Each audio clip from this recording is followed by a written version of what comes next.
भजन में मस्त हैं, परमेश भगवान के भजन में मस्त हैं, तो क्या हमें हम तो प्रणाम करते हैं। मतलब क्या मतलब हमें क्या, बोले क्यों, आपको क्यों नहीं, वो तो भगवान के भजन में मस्त है, तो बोले प्रणाम तो कर रहे हैं। तो आपने क्या क्यों कहा, क्योंकि परंतु मम राधिका पद रसे मनो मज्जत, मेरा मन उसी किशोरी जी के चरणारविंद की सेवा पर। कितनी बड़ी महामहिम स्थिति सहचरी की होती है। लालजू मुस्कुरा दे तो करोड़ काम मूर्छित हो जाए। फिर कोई ऋषि मुनि महात्मा योगी ज्ञानी कोई ऐसा हो कि आप मुस्कुरा रहे हैं और वो होश में रहे नहीं। फिर कहीं हृदय से लगा ले, सच्चिदानंद प्रेम स्वरूप श्री कृष्ण किसी को हृदय से लगा ले, उसकी क्या दशा होगी। और कहीं और आगे कृपा कर दे, अपना कुछ उच्छिष्ट कोई अमृत पान करवा दे, क्या होगा उसका। आज तक कोई ऐसा प्रमाण नहीं मिला जो बिक न गया हो इनके प्रति, लालजू के प्रति कोई भी। सुखदेव जैसे परमहंस जी, मधुसूदन सरस्वती, आदि गुरु भगवान शंकराचार्य जैसे अद्वैत आचार्य बिक गए लालजू की स्वरूप माधुरी में, जो सखाओं के साथ पा रहे ना ऐसे लेके, और वो तो बिक गए। कैसा करुणामय स्वरूप प्रभु का है। अच्छा, ये लालजू महाराज अनंत महामहिम स्वरूप है। ये जिन प्रियाजू के प्रेम रंग में रंगे हुए हैं, उन प्रियाजू के प्रेम रंग में ना तो भगवान की उपासना रंगा सकती है, ना तो कोई और साधना, केवल सखी। देखो, गोपी प्रेम का परिचय भी उद्धव को भगवान के पास रहते नहीं हुआ, उनका प्रेम कोई प्रेमी ही बताएगा। उद्धव भगवान के भगवत स्वरूप को, भगवत तत्व को पूर्ण जानते हैं। बृहस्पति जी के समान ज्ञान है, क्योंकि ऐसे सदगुरु बृहस्पति जी अपना सब कुछ उद्धव को दे दिया।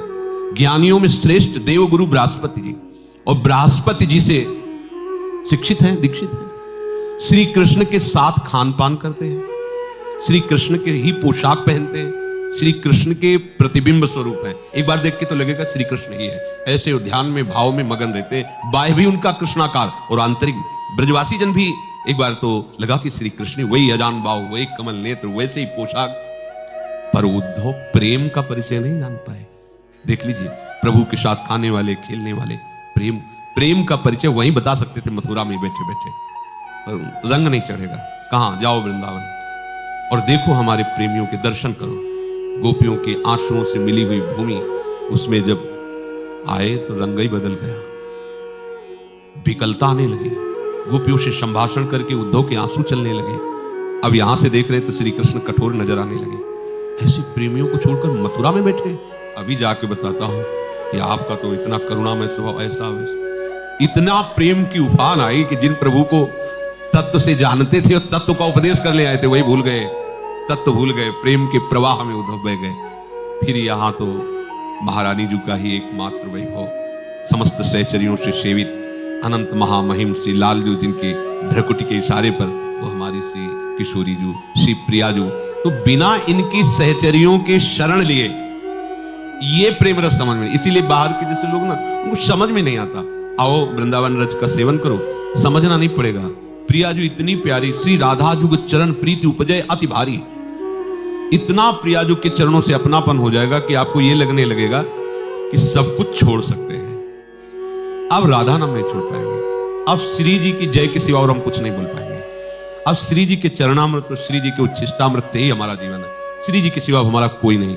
ये जब आने लगे तो जान लेना कि किसी सहचरी की कृपा हो गई, धाम की कृपा हो गई।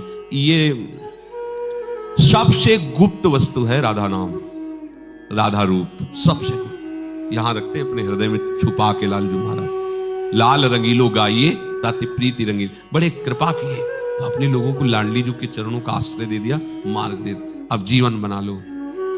बहुत जन्म हो गए यही सब करते हुए, लेकिन वो उपासना नहीं हुई जिससे वासना भस्म हो करके उपास्य देव के समीप पहुंच जाए।